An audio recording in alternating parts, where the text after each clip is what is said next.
All right, so this is group 3, and we're doing our presentation on food stamps. It's Barry Lee, David, Jeanette, Ophelia, and myself, Martha. And I'll hand it over to Barry Lee. Hi, this is Barry Lee, and I'm going to discuss with you today the point of the transcultural approach and the value that if we changed and applied the transcultural approach to food stamps, how we would all benefit and how our citizens and participants in the food stamp plan program would be liberated and enhanced if the transcultural model was taken on. As it stands, however, with our current administration, we're actually going backwards. Unfortunately, the point of the transcultural model is to seek to transcend cultural differences and create best practices that deliver culturally appropriate services to a diversity of populations. Applying the transcultural approach to the current food stamps program in the United States would have to begin by observing, acknowledging, and respecting the methods and systems of the current administrators of the program, which is to say, should we be able to guide food stamps into having a transcultural overlay, we would have to create certain models and ways and give the necessary tools and knowledge to the administrators across our country. And they would have to buy into the plan in order for it to work.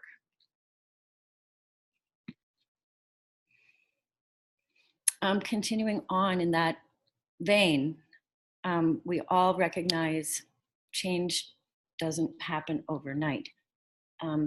It takes decades, and the current system is indeed working very well. And by that I mean it could be greatly enhanced. However, there will be resistance should we try and promote the transcultural approach. The food stamps program in the United States is a long-standing organized bureaucratic system. And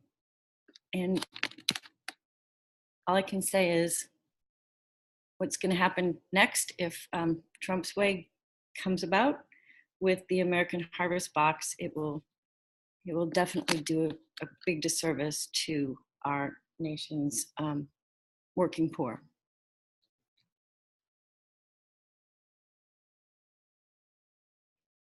The goals of applying a transcultural model to the food stamps program to enhance food stamp distribution and improve the health of all recipients. Hold on, I'm having a complete blank moment. Can we stop? No? Oh, guys, I'm sorry. Hold on, let me get my notes again.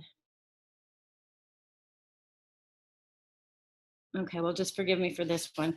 To encourage administrators of the food stamps program to address recipients belonging to different cultures and helping administrators move toward the goal of transcending cultural differences to impact the lives of participants has multidimensional goals that may lead ultimately to the lessening of the participants' reliance on the food stamps plan while promoting each culture's self-reliance and empowering these people as well.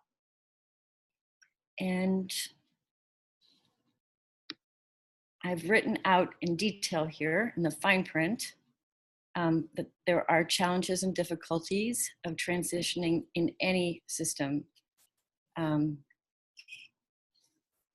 the idea of introducing the transcultural approach to our current bureaucracy is going to be difficult. I know that Canada has had this approach written into its government policies for some time, and we are far behind as a country to embrace the transcultural perspective.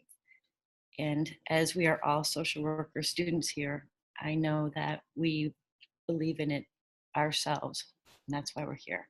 Thank you.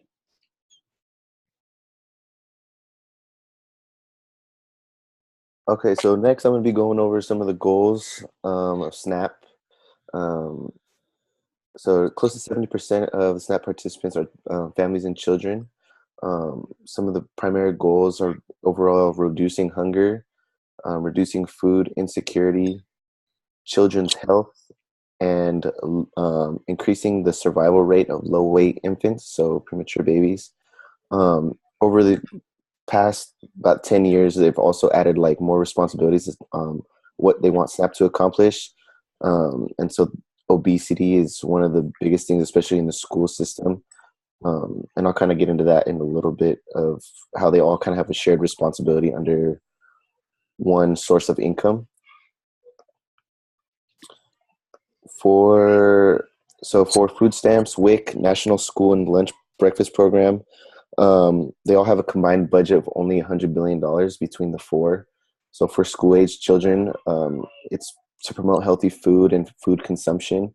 A lot of the options that they have right now, they're kind of quick and easy. So they've been trying to slowly gear away from all the fast food within the schools. So they've really been targeting the school-age children and middle elementary schools while they still have time to change and produce healthy eating habits.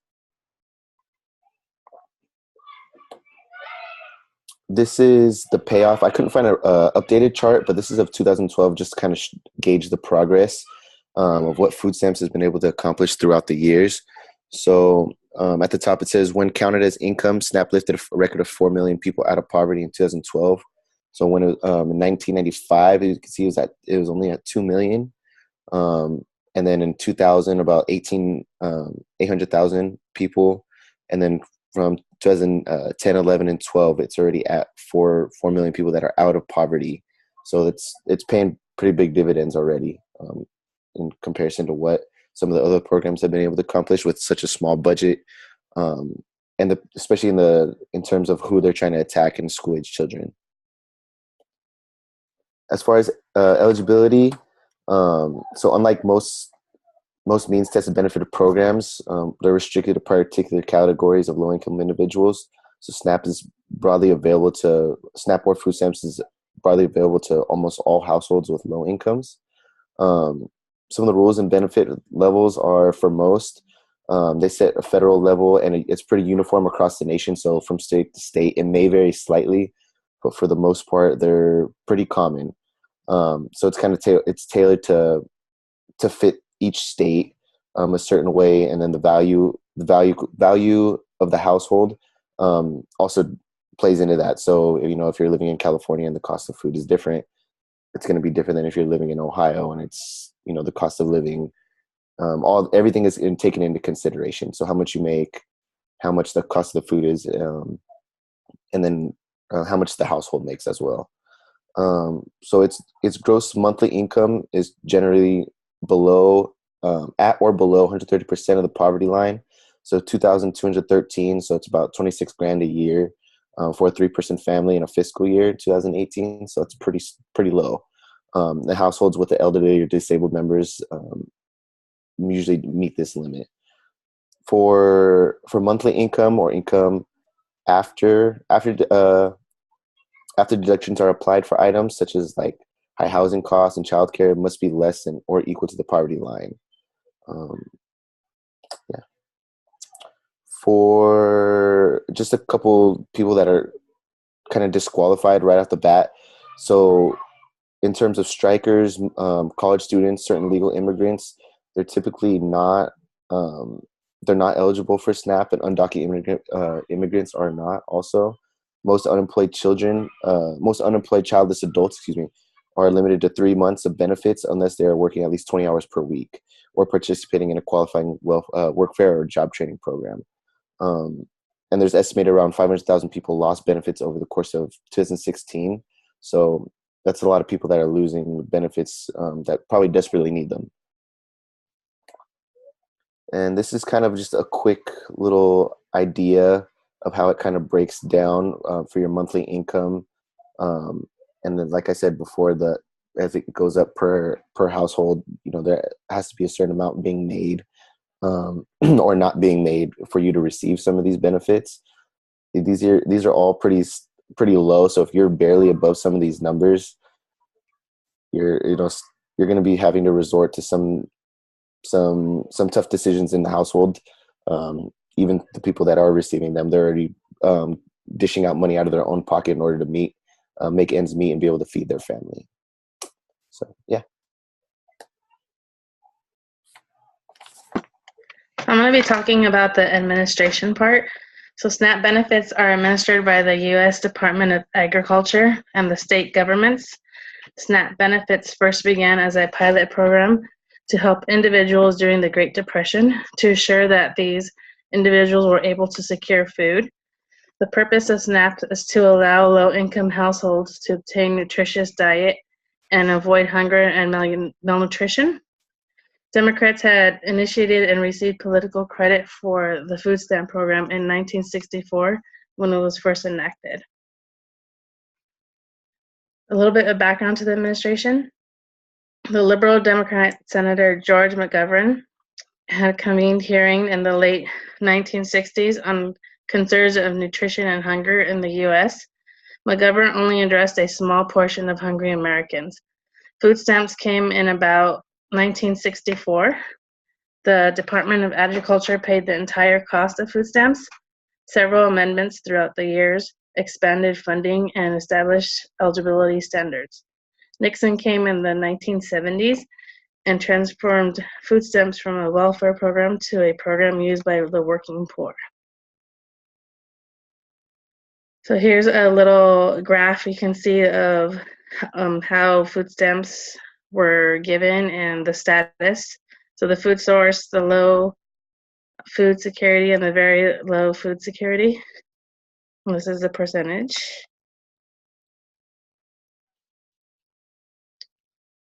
So food purchased with SNAP benefits are exempt from state and local sales tax. SNAP benefits may be redeemed for an item covered by the USDA's definition of food. And the definition is the Food and Nutrition of Act 2008. The act defines eligible food as any food or food product for home consumption and also includes seeds and plants, which produce food for consumption by SNAP households. SNAP benefits are issued through electronic benefits transfer, known as the EBT card, which work like a debit card. The funds are automatically deducted from the cardholder's account and deposited into the retailer's account. Any change that's made by SNAP benefits need to be authorized or mandated by the federal government and then carried out by state or local level. SNAP benefits was a landmark accomplished because of the fact that it helped millions of people in poverty purchase food that they would have never been able to do so, which is one of the great benefits. So here's like a little breakdown how SNAP benefits work. It starts at Congress, comes down to the USDA, then down to the state, and then back to the banks, and then to Federal Reserve, which comes down to the realtors, and then to participants.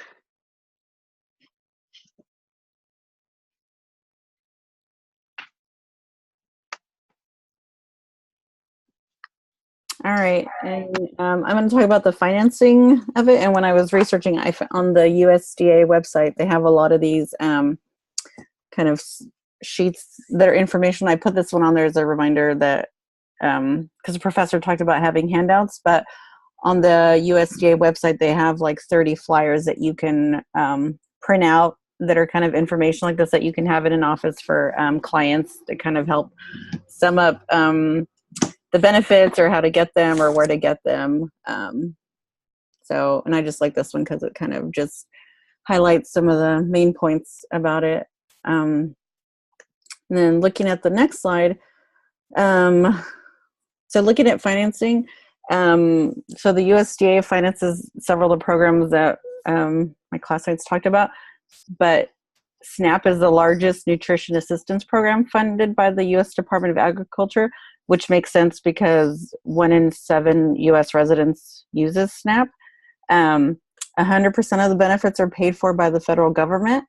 But then the administrative costs are split between the state and the federal government. Nearly half of them are paid for by the federal government, and then the rest is paid by each state. The annual cost includes the total benefits plus the other costs, which include state administrative costs, nutrition education, employment and training programs, federal costs, which are like benefit and retailer redemption and monitoring, payment accuracy, EBT systems, program evaluation and modernization, program access, and health and nutrition pilot projects. The great thing is the majority of the money does go to direct benefits. The budget is broken down into 2 basic categories, direct benefits and administrative costs. All right, the next slide. So financing continued. The annual cost. So throughout the years, in the first year, in 1969, the total annual cost was $250 million. And that was for 2,878 people who were receiving an average of $6.63 in benefits. And then since there's been so many years of data, I didn't want to kind of put every year. So I kind of went every 10 years. So 10 years later, in 1979, the annual cost rose to $69.39 million. And then, but the number of people using it jumped from 2,000 to 17,653 with an average benefit of $30 a month. And then in 1989, the annual cost rose to $12,901 million. And that was 18,000 people receiving benefits with an average of $51. In 1999, the annual cost rose to $17,820 million. And that was 18,000 people receiving an average of $72 in benefits. And in 2009, the annual cost rose to $53,000 million. And that was for 33,000 people using an average of $125 in benefits. Currently, there's 1 in 7 U.S. residents benefiting from SNAP and using it. And in 2017, the annual cost was $68,067 million. And that was for 42,000 people who received an average of $125 a month in benefits. It's important to note that Puerto Rico isn't counted in this budget. Puerto Rico only received SNAP benefits from 1975 to 1982. Then in 1982, a separate nutrition grant was created just for Puerto Rico. So they're not considered part of the annual SNAP budget. The all-time high of the usage was in 2013, which is there were 47,000 people receiving an average of $133 a month, and the annual cost was $79,859 million.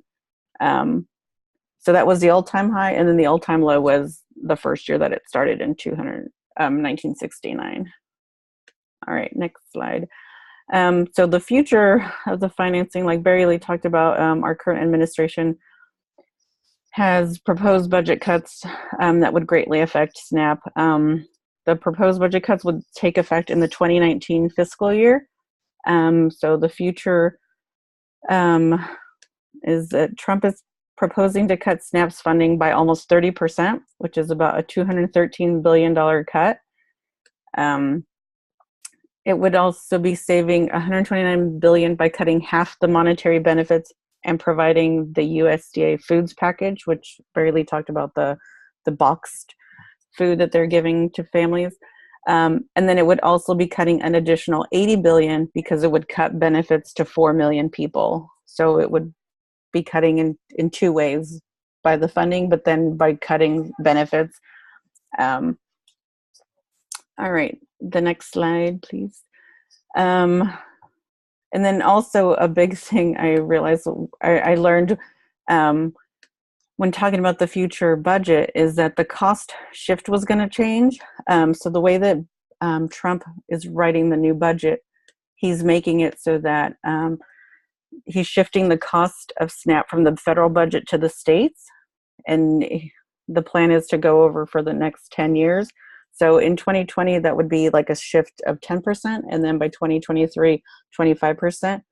And the bad thing is that it's going to put a bigger burden on states that aren't used to paying for it and who already have such tight budgets. And it's giving states flexibility, but not in a good way. It's giving them flexibility in how to cut services and benefits so that they can stay within their budget. So they would now be allowed to either cut the benefits or cut services or both, and or to raise taxes to pay for it so that they can stay within their budget.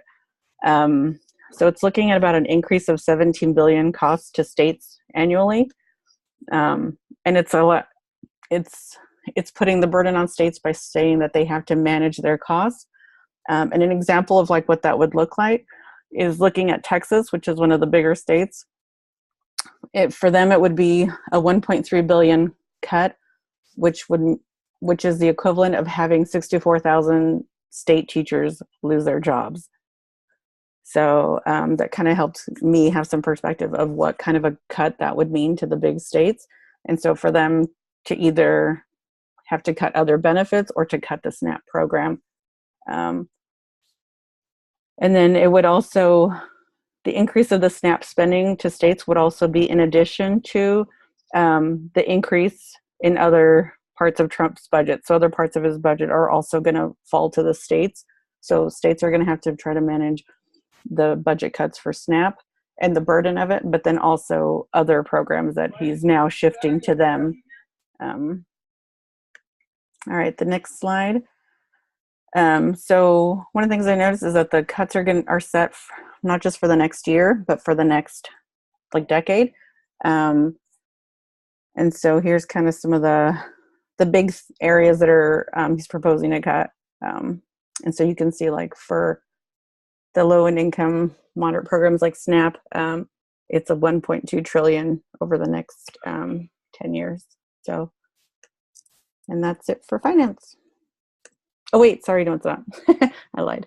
Okay, another thing I did realize is that that SNAP actually provides financial benefits, which I totally did not know. So for every dollar in benefits that SNAP has, it generates $1.80 in economic activity. So that's money that's directly put back in local economies, which is either through jobs or just by spending. It says that 1 billion of SNAP money accounts for 18,000 jobs, which includes 3,000 farm jobs, and that's with 2,878 people receiving an average of $6.63 in benefits. So with the proposed cuts to SNAP, it's not only the direct cuts, but then all these other benefits that SNAP generates, those would also be gone, and then the loss of farm jobs and and jobs in that industry. So, all right. Okay, so I'm going to be talking about the international comparisons. So I picked 3 countries. I picked, can you change the next slide, please? So I picked the UK, I picked Jamaica, and I also picked Mexico. So one of the programs that the UK has, it's called Healthy Start. It's pretty much like the program WIC that we have here. It's mainly for children and pregnant women. So the eligibility, it's pretty basic. You have to at least be 10 weeks pregnant and have 1 child under the age of 4. You must also be receiving any other income support, and you are definitely eligible if you're under the age of 18 and pregnant, and that's even if you're not receiving any other type of income benefits. So once you qualified, you would be receiving vouchers, and you can only spend them on milk, fresh fruit and vegetables, as well as plain frozen fruit and vegetables, and of course, infant formula. So you would only get 1 voucher per week if you're pregnant and you have a child aged between 1 and 4. And you would get 2 vouchers if you have a child under the age of 1, and you can also benefit from free vitamin supplements. Next slide. Oh, there it is. So the other country I picked, it's Jamaica. So Jamaica and the food stamp program, it was mainly intended for beneficiaries in 2 principal categories, and that would be a total of 4,000 beneficiaries. It is broken into 2. The first one is health related, and it is for pregnant and breastfeeding women, also for children up to 3 years of age, and it's expected to be identified and enrolled through their attendance of health, maternal, and health cares. The other one would be through it's income related, and it's for the elderly, incapacitated, poor, and indigent. Many of these beneficiaries were currently being assisted by other programs during the development of the stage of this food stamp program. So what the program provides, it's about 10, well, I don't know exactly how to read that, but it's about the Jamaican money. It's like $10, and that would be per month, and that would be for each recipient to buy cornmeal and skim milk powder. So it's like the basics pretty much. So there is a process for them to be eligible. So it is parish-based investigators, and they interview the applicants. After that, they verify all the statements and the application. And then once they're done with that, they write a report with the findings, and they do the recommendations either to approve or deny. And then it moves on to a committee, and they are the ones who approve it or deny. So for Mexico, it has 5 different food assistance programs. Some of them are kind of similar, but the oldest one would be the Liconza. That was created in 1965. And what it really does, it's pretty much provides milk for children of low income, and it's 11% of the total domestic consumption. The second one would be, they have really different names. They stand for something, but it's kind of hard to translate. Ticonosa was created in 1972, and it also distributes or contributes to basic commodities like corn, bread, rice, sugar, and corn flour for individuals living in marginal, rural, and urban areas. DIF is another program, and it began also in 1972. Their main goal was to increase the nutritional intake and welfare of the poor. The Fidelist, which is trust fund for the liquidation of the tortilla subsidy, it's pretty much related to tortillas. So what they did, they would provide free corn tortillas to low-income families. And the last one would be Progresa, and that's pretty much a program that is linked to education, health, and nutrition. Okay, so that's the end of our presentation. Hopefully you guys enjoyed it, and that's it. Thank you.